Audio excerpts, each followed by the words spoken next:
मैं हूं ललित प्रजापति। सबसे पहला शहर जबलपुर। अवैध रेत का भंडार बरामद हुआ है। शहपुरा थाना इलाके में अवैध रेत का भंडारण किया हुआ था, इकट्ठा करके रखी हुई थी।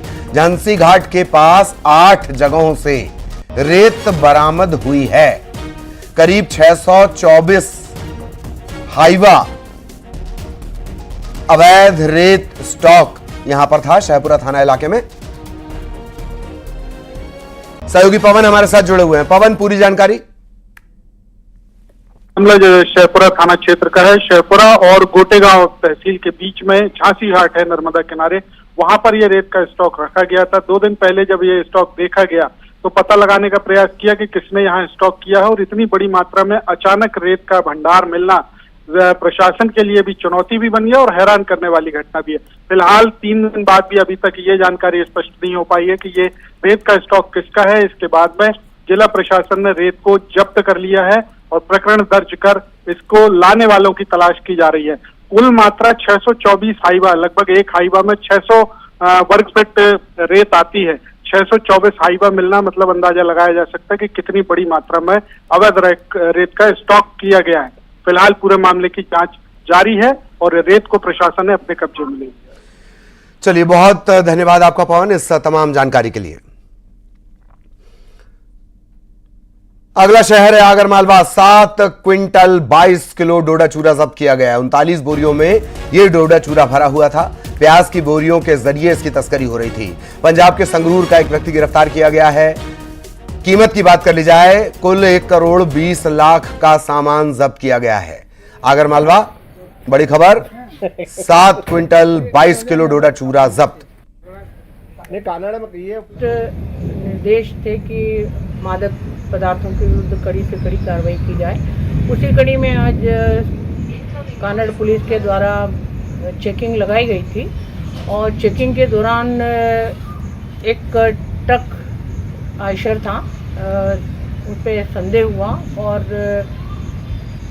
ये जब संदेह हुआ वो भागने लगा और उसको जब पकड़ा तो फिर उसके पास से जो उसका आयशर ट्रक था उसके अंदर प्याज की बोरियों के बीच बीच में उन्होंने डोडा चूरा के जो छिलके थे वो छुपा के रखे हुए थे। अगला शहर नरसिंहपुर। चोरी की 28 बाइक बरामद की गई हैं। एक चोर को गिरफ्तार भी किया गया है, जबकि सरगना की तलाश जारी है। अब तक जो जानकारी मिली है, शराब और गुटखे की लत ने चोर बना दिया। गाडरवाड़ा में लगातार बाइक चोरी हो रही थी, शिकायतें मिल रही थी और सीसीटीवी में एक बाइक चोरी की वारदात रिकॉर्ड भी हुई थी। नरसिंहपुर से नर्मदापुरम तक इन चोरों ने अपना जाल बिछा रखा था।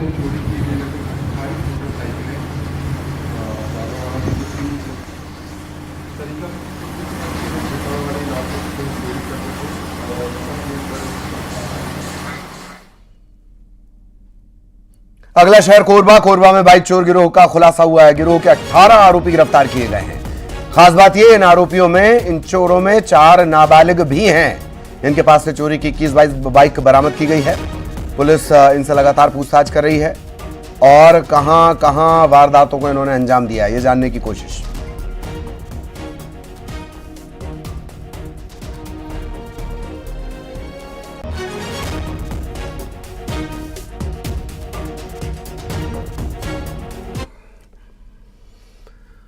और अगला शहर है कवर्धा, जहां किसान से 10,000 की रिश्वत लेते एक पटवारी कैमरे में कैद हो गया।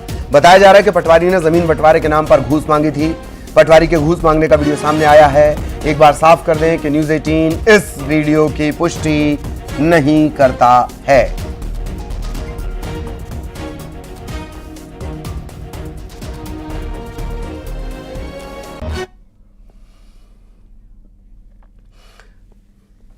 खबर दुर्ग से, जहां स्टंटबाजी करना महंगा पड़ गया। पुलिस ने स्टंटबाज युवकों को पकड़ा है। चालान काटकर उठक बैठक करवाई गई है। नशे की हालत में स्टंट कर रहे थे। आरोपियों को गिरफ्तार कर लिया गया है।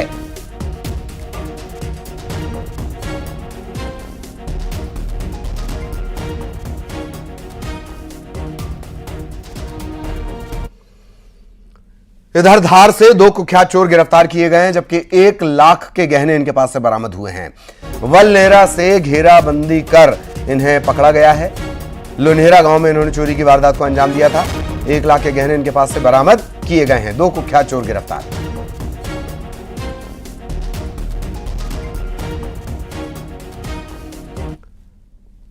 इधर ग्वालियर में बदमाशों ने कार तोड़ दी है। एक रिटायर्ड फौजी की कार पर इन्होंने पत्थर फेंका।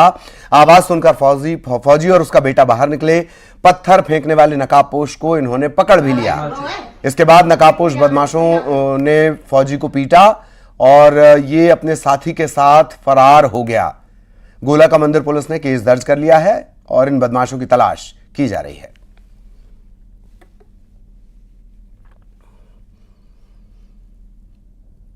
इधर इंदौर में एक बार फिर सामने आया डिजिटल हाउस अरेस्ट का मामला, जहां एक युवती को साइबर ठगों ने 3 दिन तक डिजिटल हाउस अरेस्ट करके रखा। निजी कंपनी में बतौर कंपनी सेक्रेटरी जॉब करने वाली युवती को साइबर अपराधियों ने पार्सल में MDMA ड्रग्स मिलने की धमकी दी। वीडियो कॉल पर इसे 3 दिन तक बंधक बनाकर 7.5 लाख रुपए ठग लिए। पीड़ित युवती 3 दिन खौफ में बीते कि वो अपने साथ हुई वारदात की जानकारी तक किसी को नहीं दे सकी। बदमाशों ने उसे उसका फोन तक नहीं उठाने दिया। क्राइम ब्रांच ने मामला दर्ज कर आरोपियों की जानकारी जुटानी शुरू कर दी है। डिजिटल हाउस अरेस्ट का मामला सामने आया है। क्राइम ब्रांच में फरियादिया के द्वारा कल कंप्लेंट की गई थी कि उसके साथ डिजिटली हाउस अरेस्ट किया गया। उसको 3 दिन तक बंधक बनाए रखकर डिजिटली अरेस्ट किया गया और उसमें फरियादिया जो कि कंपनी सेक्रेटरी है एक प्राइवेट फर्म में, और उसके साथ ये हादसा हुआ है और उसको ये बताया गया कि आपका एक फेडेक्स इंटरनेशनल कुरियर सर्विस से एक कुरियर आया और उस कुरियर के में एक इलीगल MDMA ड्रग्स और इलीगल एक्टिविटीज हुई हैं आपके आधार कार्ड से, आपके बैंक अकाउंट हुआ है। तो इस तरह से उसको CBI और क्राइम ब्रांच इनसे ट्रैप किया जाकर और स्काइप वीडियो कॉल पर लाया गया। स्काइप वीडियो कॉल पर लेकर उसके साथ लगभग 7.25 लाख 7,47,000 रुपये का फ्रॉड किया गया है। और अब बात नीमच की, जहां अमृत सिटी गार्डन भ्रष्टाचार की भेंट चढ़ गया। वर्तमान में अमृत सिटी गार्डन में गार्डन जैसा कुछ भी नजर नहीं आता। गार्डन में चारों तरफ दुर्दशा नजर आती है, गाजर घास फैली हुई है। इतना ही नहीं, गार्डन के बीचों बीच एक झोपड़ी तक तान दी गई है। इस मामले में कई शिकायतों के बावजूद नगर पालिका के जिम्मेदार और जिला प्रशासन के अधिकारी जांच और कार्रवाई को तैयार तक नहीं है। इस मामले में भ्रष्टाचार के आरोप लगाते हुए गुणवत्ताहीन निर्माण के मुद्दे पर क्षेत्रीय पार्षद शारदा दीपक पाटनी और पूर्व पार्षद विनीत पाटनी मोर्चा खोल चुके हैं। कई स्तर पर शिकायत कर चुके हैं। बावजूद इसके नगर पालिका परिषद नीमच के जिम्मेदार जनप्रतिनिधि और अधिकारी निर्माण एजेंसी को करीब 30 लाख से ज्यादा का भुगतान कर चुके हैं। की स्थिति पहले जो दिया था कार्यकाल जिस ठेकेदार को, उन्होंने जो काम करा वो बिल्कुल भी अच्छा नहीं करा है। मतलब ना तो वहाँ पे दीवारें कोई सही है, ना वहाँ पाइप है, ना ही वहाँ कोई पौधों की व्यवस्था है। अगर हम भविष्य में अपने बच्चों को वहाँ गार्डन लेके जाए तो वो कहेंगे नहीं कि ये एक चीज गार्डन है मम्मी। मतलब कि बच्चों के हिसाब से हमें जो गार्डन चाहिए था, अपने लोगों के हिसाब से जो गार्डन चाहिए वो गार्डन वहाँ पे है ही नहीं। हमेशा यही चाहेंगे हम, पूरी परिषद यही चाहेगी कि जो भी काम हो वो अच्छी गुणवत्ता का हो और नगरीय निकाय का पैसा व्यर्थ ना जाए और काम करवाना, अच्छा काम करवाना ये हमारी जिम्मेदारी है। कहीं कुछ दिक्कतें आती है, ठेकेदार ने अच्छे से काम नहीं किया है, यहाँ पर चोरी की भी खबरें आ रही थी कि यहाँ पर लगातार चोरियां भी हुई है, पेड़ लोग उठा के ले गए हैं और जो क्वालिटी थी वो भी अच्छी नहीं है। काम भी जो है वो पूरा जिस तरह का हम चाहते थे कि अमृत योजना में एक अच्छा सुंदर गार्डन बनके शहर के लिए तैयार हो, कुछ दिक्कतें जो उसमें आई है तो हम आगे कोशिश करेंगे कि जो गलत काम या कम काम जिन्होंने किया है उनका भुगतान ना हो। सहयोगी विश्वदेव हमारे साथ जुड़े हुए हैं। विश्वदेव, क्या कुछ अपडेट है इस मामले में? जी, ये अमृत सिटी गार्डन पर शहर के बीचों बीच और एक बहुत बड़े हिस्से में बनना था, पर चूंकि पूरा मामला भ्रष्टाचार की भेंट चढ़ चुका और यहाँ जो बगीचे के बीच में अतिक्रमण भी हो गया है। और सबसे बड़ी बात है, जिम्मेदार लोगों को पता है कि यह मामला भ्रष्टाचार की भेंट चढ़ा हुआ है, पर जिला प्रशासन के लोग और जनप्रतिनिधि सब इस मामले में चुप है और सब लोग कहीं न कहीं अपनी भ्रष्टाचार को मौन स्वीकृति सहमति देते हुए इस पूरे मामले में दिखाई दे रहे हैं। 30 लाख का इसमें नुकसान हो चुका है पूरे मामले में इस अमृत सिटी गार्डन पर जब हम गार्डन पे जाते हैं तो वहाँ सिर्फ गाजर घास के अलावा कुछ भी नहीं दिखाई दे रहा है और रात के समय अंधेरे का भरपूर साम्राज्य रहता है, जिसके कारण असामाजिक तत्वों का ये एक बड़ा आशियाना बन चुका है इन दिनों शहर में। धन्यवाद विश्वदेव इस तमाम जानकारी के लिए। अगला शहर विदिशा, जहां शिक्षा व्यवस्था पर सवाल खड़े हुए। यहां पर खुले आसमान के नीचे स्कूल लग रहा है।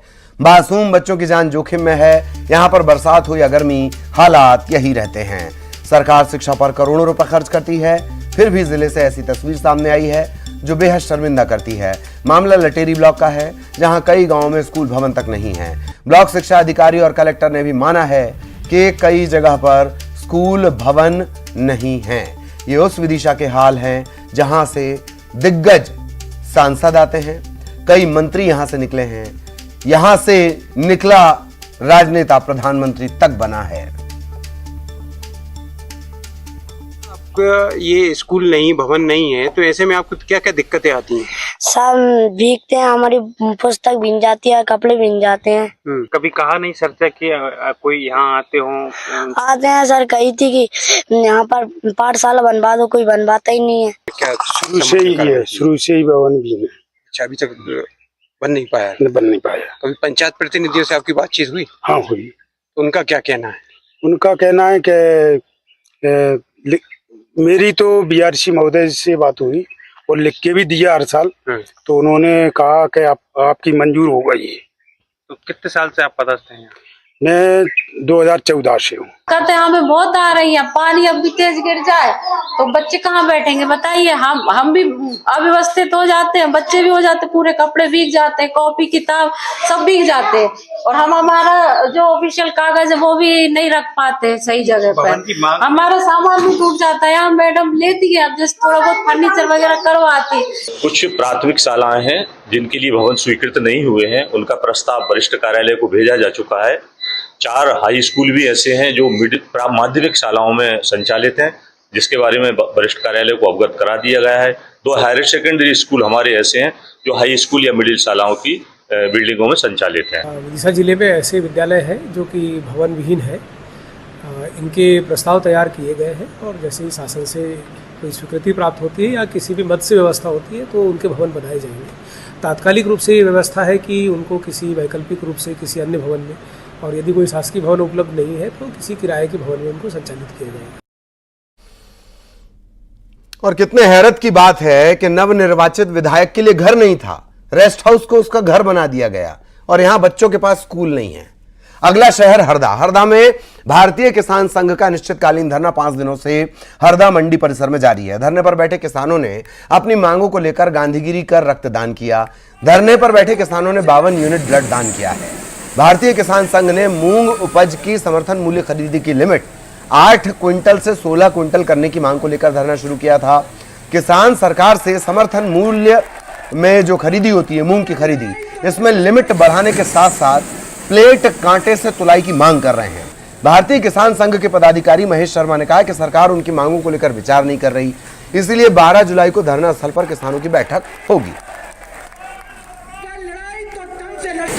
रक्तदान शिविर का आयोजन किया गया है।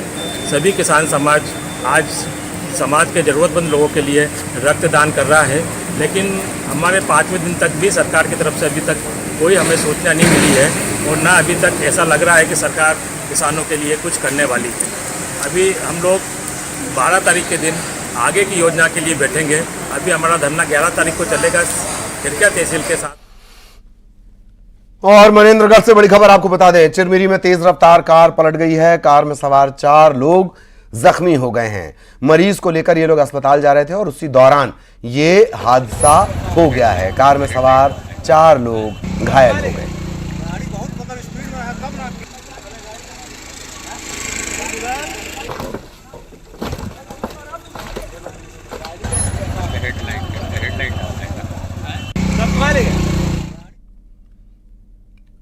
खबर देवास से, जहां कन्नौज वन परिक्षेत्र के तहत आने वाले इलाके में लकड़ी के तस्कर बेखौफ होकर वनों का विनाश कर रहे हैं। इधर देश प्रदेश को हरा भरा करने के लिए एक पेड़ मां के नाम अभियान के तहत जनप्रतिनिधि अधिकारी जगह जगह पौधरोपण कर रहे हैं। दूसरी तरफ कन्नौज वन परिक्षेत्र के तहत आने वाले वन क्षेत्र में लकड़ी माफिया सागौन के बेशकीमती पेड़ काटने में लगे हैं। अधिकारी कह रहे हैं कि आरोपियों की खोजबीन चल रही है।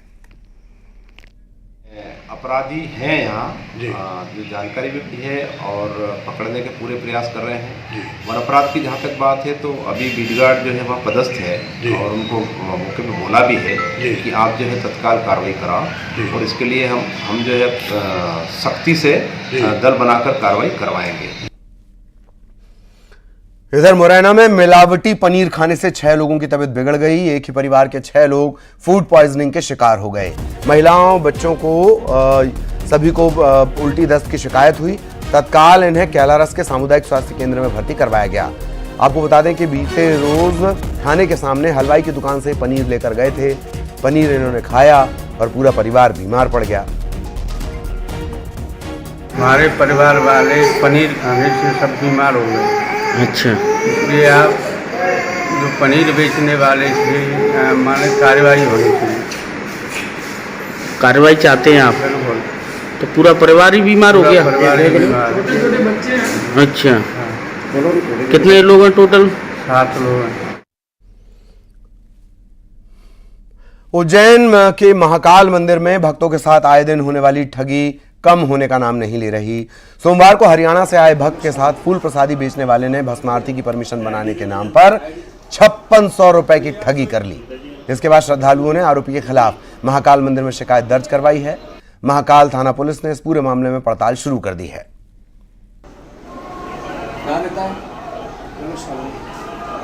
तो बोला एक जने के 1100 है। इन्होंने हमसे ले लिए। हमने और कहीं पता किया कि इतने पैसे लेते हैं, ऐसे सबने हमको मना कर दिया। आज हमने पूछा सबसे, और फिर रात को मिले हमको। रात को बोले कि एक जने के 3100 रुपये लूंगा मैं दर्शन कराने के। उसके बाद में हमने बोल दिया इनको, मैं चलो ठीक है। रात को तो यहाँ पे पुलिस वाले थे नहीं, हम ढूंढ रहे थे, मिले नहीं, क्योंकि रात को ही पकड़वाते इनको। फिर उसके बाद में इन्होंने हम बुला लिया। हम इसको 2000 दे रहे थे, इसने 2 लिए नहीं। बोला 3 अभी दो, 3 आरती के बाद लूंगा। 3 इन्होंने हमसे रात को लिए और 2600 रुपये उस दिन लिए और 3 रात को, और 3 अभी ये मांग रहा था फोन करके। खबर देवास के नेमावर से, जहां चोरों ने खेत पर बने गोदाम का ताला तोड़कर 50 क्विंटल मूंग की चोरी कर ली। चोरी की जानकारी लगते ही किसान ने नेमावर थाने पहुंचकर रिपोर्ट दर्ज करवाई है। नेमावर पुलिस ने मामला दर्ज कर लिया है। आरोपियों की तलाश की जा रही है। आसपास लगे सीसीटीवी फुटेज खंगाले जा रहे हैं। चौकीदार ने फोन लगाया कि दादा अपने खेत के गोडाउन में से मूंग चोरी हो गए हैं। तभी तत्काल मैं और पापा दोनों खेत पे गए। वहाँ पे देखा ताला टूटा हुआ था, मूंग फैले हुए थे, और करीबन जो हमारी मूंग की फसल थी करीबन 100-125 कुंटल थी, उसमें से 50 से 60 कुंटल मूंग चोरी हो गया था। वहाँ जाके देखा तो पता चला कि शटर का ताला भी टूटा हुआ था और मूंग गायब थी। ग्वालियर के एक निजी अस्पताल में काम करने वाली नर्स ने मेल नर्स पर रेप का केस दर्ज कराया। रेप करने के बाद से आरोपी अब उसे ब्लैकमेल कर रहा है। झांसी रोड पुलिस ने एफआईआर दर्ज कर ली है। आरोपी की तलाश शुरू कर दी गई है। नर्स का आरोप यह है कि वो एक प्राइवेट अस्पताल में नर्स है। इस दौरान अस्पताल में काम करने वाले मेल नर्स से उसकी दोस्ती हो गई। 2022 के अप्रैल महीने में वो ड्यूटी के दौरान अस्पताल के चेंजिंग रूम में कपड़े बदल रही थी। तभी जो साथी कर्मचारी है वो आया, धमकाया और रेप किया।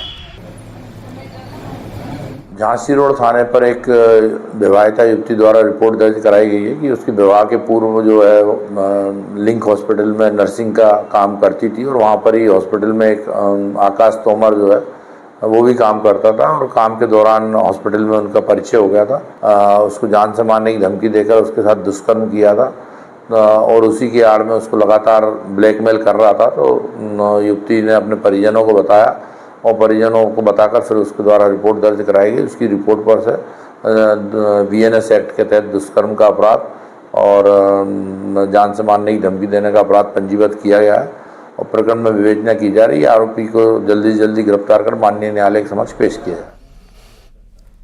इधर जबलपुर हाईकोर्ट ने दुष्कर्म के एक मामले में बड़ा फैसला सुनाया है। कोर्ट ने कहा है सहमति से बनाए गए शारीरिक संबंध को रेप नहीं माना जाएगा। कोर्ट ने कहा कि शादी का वादा सच है या झूठ, यह समझने में 10 साल नहीं लगते। हाईकोर्ट ने शादी न करने पर लगाए गए रेप के आरोप को रद्द कर दिया। आपको बता दें, महिला ने 10 साल तक लिव इन में रहने के बाद ये केस दर्ज करवाया था। एलिगेशंस थे वो थे ऑफ अ रिलेशनशिप, और अगर रिलेशनशिप ब्रेकडाउन हो जाता है एक व्यक्ति में, जो कि बालिग है और महिला भी बालिग है, और जो कुछ उनके साथ रिलेशनशिप था वो कंसेंशुअल रिलेशनशिप था। इस कारण से आर्ग्यू किया गया और हाई कोर्ट ने उस बात को माना कि ये 376 की परिधि में नहीं आता है। This is a case of breakdown of relationship, और उसकी पिटीशन जो फाइल की थी उसको डिस्चार्ज किया। वन भैंसों को लेकर छत्तीसगढ़ हाईकोर्ट ने एक जनहित याचिका स्वीकार की है। हाईकोर्ट ने वन विभाग को बाकायदा नोटिस जारी किया है। असम से लाकर वन भैंसों को बंधक बनाने का यह मामला है। 2020 से 23 के दौरान 6 वन भैंसे लाए गए थे। 45 दिनों में इन्हें छोड़ना था। अब तक ये वन भैंसे बंधक बने हुए हैं। और इसी के साथ इस बुलेटिन में इतना ही। खबरें जारी रहेंगी।